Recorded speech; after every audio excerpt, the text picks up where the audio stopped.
Hi viewers, welcome to our channel. ప్రస్తుతం మనతో పాటు దాము బాలాజీ గారు సీనియర్ జర్నలిస్ట్ ఉన్నారు. వారితో ఒకసారి మాట్లాడదాం. సార్ నమస్కారం. సార్ జగన్మోహన్ రెడ్డి గారు డీకే శివకుమార్ తోటి మంతనాలు జరుపుతున్నారు. తొందరలో రాహుల్ గాంధీ గారిని కలవబోతున్నారంటూ వార్తలు వినిపిస్తున్నాయి సార్.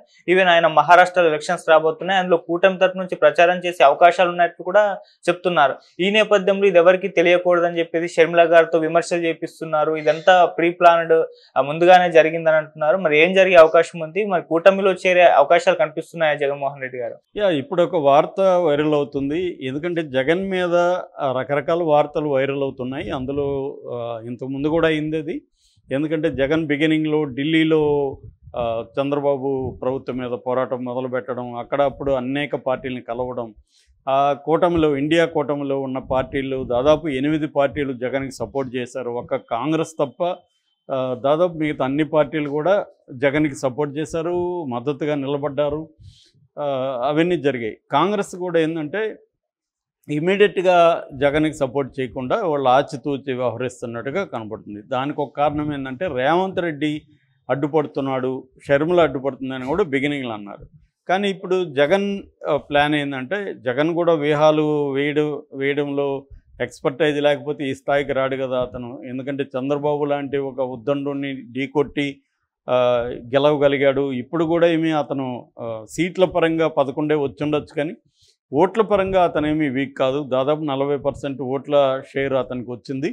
సో ఇప్పుడు ఎప్పుడైనా కూడా మనకి 2 రకాలు ఉంటాయి, నెగిటివ్ ఓటు, పాజిటివ్ ఓటు అని. సో అది పాజిటివ్ ఓటు, అది నెగిటివ్ ఓటు కాదు. నిజానికి చంద్రబాబు కూటమికి వచ్చింది, జగన్ నెగిటివ్ ఓటు. అది కూడా వీళ్ళు ముగ్గురు కలిస్తే సాధించగలిగారు. చంద్రబాబు ఒకడే 40% తెచ్చుకుని ఉంటే అది వేరే విషయం, 40 దాటి ఉంటే. కానీ అందరూ కలవడం వల్ల ఆ పర్సంటేజీ చేయగలిగారు. కానీ జగన్ ఒక్కడే లాస్ట్ టైము 151 సీట్లు తెచ్చుకోవడం అనేది మామూలు విషయం కాదు. కాబట్టి జగన్ని కంప్లీట్గా రూట్ అవుట్ చేయలేం. అందుకని ఇప్పుడు జగన్ స్ట్రాటజీ ఏంటంటే, ఒకటి బీజేపీతో డైరెక్ట్గా కయ్యానికి వెళ్ళాలా వద్దనేది నెంబర్ 1. 2 కూటమి, ఇండియా కూటమిలోకి వెళ్ళాలా లేదా అనేది నెంబర్ 2.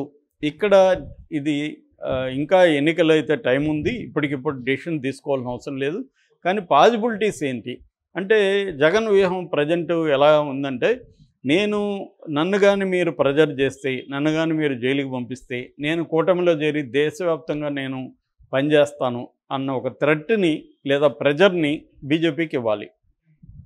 అప్పుడు బీజేపీ ఏం చేస్తుంది, జగన్ మనకు అనుకూలంగానే ఉన్నాడు, సో జగన్తో మనం ఇప్పుడు వైరం పెట్టుకోవాల్సిన అవసరం లేదు, చంద్రబాబు కోసం జగన్తో వైరం పెట్టుకోవాల్సిన అవసరం లేదు. బీజేపీకి ఫస్ట్ ప్రయారిటీ ఏంటి, తన పార్టీ ప్రయోజనాలు. బీజేపీకి ఫస్ట్ ప్రయోజనం తన పార్టీ ప్రయోజనాలే కాకుండా దేశంలో ప్రధానమంత్రిగా మళ్ళీ మోడీ రావడమే బీజేపీకి ఉండే వ్యూహం. ఒక రాష్ట్రం ఉందా లేదనేది వాళ్ళకి అనవసరం, ఆ రాష్ట్రంలో ప్రధానమంత్రి కావడానికి మద్దతు ఉందా లేదనేది ఇంపార్టెంట్. ఇప్పటికిప్పుడే ఆంధ్రప్రదేశ్లో బీజేపీ బలపడే పరిస్థితి లేదు.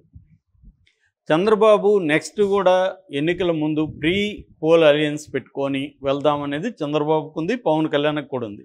కానీ బీజేపీకి ఇప్పటికిప్పుడే ఈ డెసిషన్ కంప్లీట్గా రాకపోవచ్చు.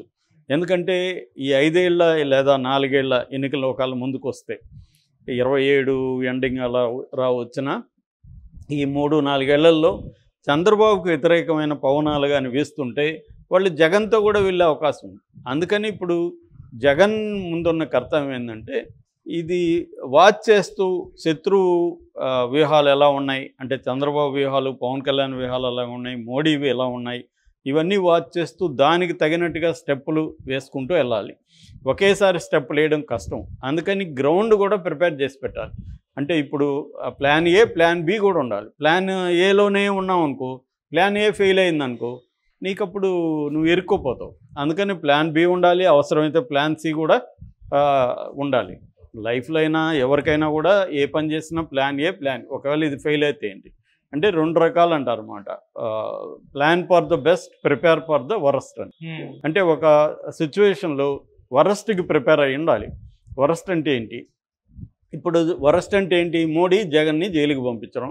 అంటే ఆయన మీద ఆల్రెడీ కేసులు కత్తుల్లాగా వేలాడుతున్నాయి. ఏది కదిపినా ఆ కత్తి వెళ్ళి గుచ్చుకుంటుంది. ఎందుకంటే ఆయన 11 ఏళ్ళుగా బెయిల్ మీద ఉన్నాడు. దాదాపు 18 కేసులు ఆయన మీద సిబిఐ అండ్ ఈడీ పెట్టిన కేసులు ఉన్నాయి.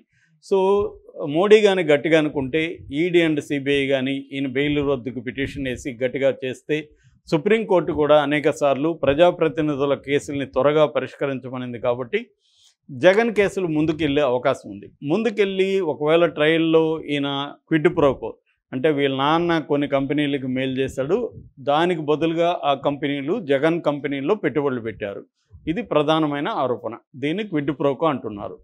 సో ఇది కానీ ప్రూవ్ అయితే జగన్కి కన్విక్షన్ పడే అవకాశం ఉంది. కన్విక్షన్ పడి కానీ 2 ఏళ్ళు పడితే జగన్ ఇబ్బందులు పడతాడు. మోడీ అనుకుంటే కన్విక్షన్ పెద్ద కష్టం కాదు, ఎందుకంటే రాహుల్ గాంధీకి ఒక చిన్న విషయానికి 2 ఏళ్ళు వేయించగలిగాడు మోడీ కన్విక్షన్. ఆ తర్వాత సుప్రీంకోర్టు అది స్టే ఇచ్చింది, అది ఓకే. కానీ మోడీ అనుకుంటే జగన్కి 2 ఏళ్ళు వేసేయడం పెద్ద విషయం కాదు. 2 ఏళ్ళు జగన్ జైలుకి వెళ్తే ఖచ్చితంగా అతని పొలిటికల్ కెరియర్ అనేది రిస్క్లో పడుతుంది. 2 ఏళ్ళు పార్టీని బయట నడపాలి. 2 ఏళ్ల తర్వాత ఆయనకి 2 ఏళ్ళు శిక్ష పడింది కాబట్టి దాదాపు నాకు కరెక్ట్ గుర్తులేదు, కానీ 8 ఏళ్ళు ఎంతో రాజకీయాల్లో పోటీకి అనర్హుడుగా అవుతాడు ప్రజాప్రతినిధి చట్టం ప్రకారం. సో వీటి వల్ల జగన్ పొలిటికల్ కెరీర్ ఇబ్బందులు పడుతుంది. అందుకని జగన్ ముందున్న నెంబర్ 1 కర్తవ్యం ఏంటంటే జైల్లో ఎక్కువ కాలం ఉండకూడదు. ఒకవేళ చంద్రబాబు ఏమన్నా ఇక్కడ కేసులో అవి పెట్టినా ఆయన బెయిల్ మీద బయట రావచ్చు. ఎందుకంటే లీగల్ సిస్టమ్ మీద జగన్కు కూడా కొంత పట్టు వచ్చింది. చంద్రబాబు అంతా లేకపోయినా జగన్కు కూడా కొంత లీగల్ సిస్టమ్ ఐడియా ఉంది. కొంత మాజీ సుప్రీంకోర్టు జడ్జిలు వాళ్ళకి సంబంధించిన గైడెన్స్ అదంతా జగన్ కూడా పెట్టుకున్నాడు. కొంత అర్థమైంది జగన్కు కూడా. కాబట్టి ఏంటంటే అతను లీగల్ సిస్టమ్ అర్థమైంది కాబట్టి అతను కూడా ముకుల్ రోహిత్గి లాంటి బెస్ట్ అడ్వకేట్స్ని పెట్టుకోగలడు, చేసుకోగలడు కొంతవరకు. కానీ మోడీ అనుకుంటే ఆ కేసుల్లో కన్విక్షన్ పడితే మాత్రం జగన్కి తనకున్న ఈ లీగల్ నెట్వర్క్ సహాయపడదు. అందుకని జగన్ ప్రస్తుత ఫస్ట్ టాస్క్ ఏంటంటే మోడీని ఏదో ఒక రకంగా ప్రెజర్ చేయాలి. నువ్వు నన్ను అంత పని చేయకు, నువ్వు నాకు కన్విక్షన్ వేయించకు, జైల్లో పెట్టకపోతే నేనేమో ఎప్పుడైనా ఆఫర్ ఇవ్వాలి. ఏదైనా ఒక హెల్ప్ అడిగితే హెల్ప్ అడగడానికి నీ ఆఫర్ కూడా ఇవ్వాలి. రాజకీయాల్లో ఊరికే ఎవడు హెల్ప్ చేయడు. నేను నీకు ఇది ఇస్తే నువ్వు నాకేమి ఇస్తావు అనేది ఉండాలి. అది ముందే మనం చెప్పగలగాలి. నువ్వు నాకు ఇది ఇవ్వు, నేను నీకు ఇది ఇస్తాను. సో ఆఫర్ చేయగలిగిన కెపాసిటీ జగన్కి ఏముంది అనేది ఇప్పుడు 2 రకాలు ఉన్నాయి. ఒకటి, అక్కడ రాజ్యసభలో ఇప్పటికీ జగన్కి 9 మంది ఉన్నారు, 11లో 2 వెళ్ళిపోయారు. సో ఆ రాజ్యసభ మెంబర్ని ఆఫర్ చేయడం, జగన్ నిజానికి మోడీకి పెద్దగా అవసరం లేదు కానీ ఆఫర్ చేయడం, బిల్లులకి మద్దతు ఇవ్వడం, ఇట్లాంటిది కొన్ని ఉన్నాయి. అది కాకుండా ఆంధ్రప్రదేశ్లో జగన్ మరీ బలహీనపడడం మోడీకి ఇష్టం లేదు. ఎందుకు? బలహీనపడిపోతే బాగుపడేది ఎవరు? పవన్ కళ్యాణ్ పెద్దగా ఏమి హెల్ప్ లేదు, బీజేపీకి హెల్ప్ లేదు, చంద్రబాబుకి హెల్ప్ అవుతుంది. ఎందుకంటే జగన్ లేకపోతే ఆ స్పేస్ అంతా చంద్రబాబుకి వస్తుంది. కాబట్టి అది మోడీకి ఇష్టం లేదు. చంద్రబాబుని కానీ స్ట్రెంగ్తన్ చేస్తే రేపు చంద్రబాబు మోడీని క్యారీ చేయడు. ఎందుకంటే చంద్రబాబు డిపెండబుల్ ఫ్రెండ్ కాదు. ఆయన ఎప్పుడు ఎవరి వైపు ఉంటాడో తెలియదు. రేపు పొద్దున మళ్ళీ అక్కడ కాంగ్రెస్ వస్తుంది, సెంట్రల్లో ఇండియా కూటమి వస్తుంది అనుకుంటే సడన్గా చంద్రబాబు జంప్ అయిపోతాడు.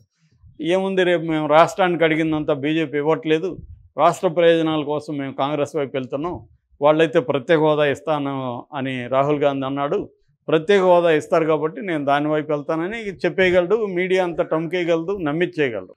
కాబట్టి అది మోడీకి తెలుసు. అందుకని మోడీ ఏంటంటే చంద్రబాబుని స్ట్రెంగ్తన్ చేయకూడదు, చంద్రబాబు బలహీనంగానే ఉండాలి అనేది మోడీకి ఉన్న ప్లాన్. బలహీనంగా ఉండాలంటే జగన్ మరీ వీక్ అయిపోకూడదు. జగన్ కన్విక్షన్ పెట్టి చేయడం వల్ల మోడీకి వచ్చేది ఏంటి?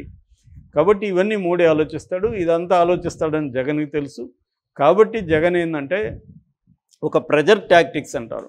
అంటే నేను రాహుల్ గాంధీతో కలుస్తున్నాను, నేను కూటమిలోకి వెళ్తాను అన్న ఒక సిగ్నల్స్ని మోడీకి ఎప్పటికప్పుడు పంపిస్తూ ఉంటే మోడీ తనని కొంత జాగ్రత్తగా డీల్ చేస్తాడనేది జగన్కి ఇది. ఇప్పటికిప్పుడే నేను అనుకోవడం జగన్ కూటమిలో చేరడు, కాకపోతే చేరడానికి సంబంధించి ప్రయత్నాలు చేస్తున్నట్టుగా మాత్రం ట్రై చేస్తాడు. అందుకని ఎక్కువ బెంగళూరు వెళ్ళడం, డీకే శివకుమార్తో కలవడం, వీలైతే రాహుల్ గాంధీతో సమావేశం.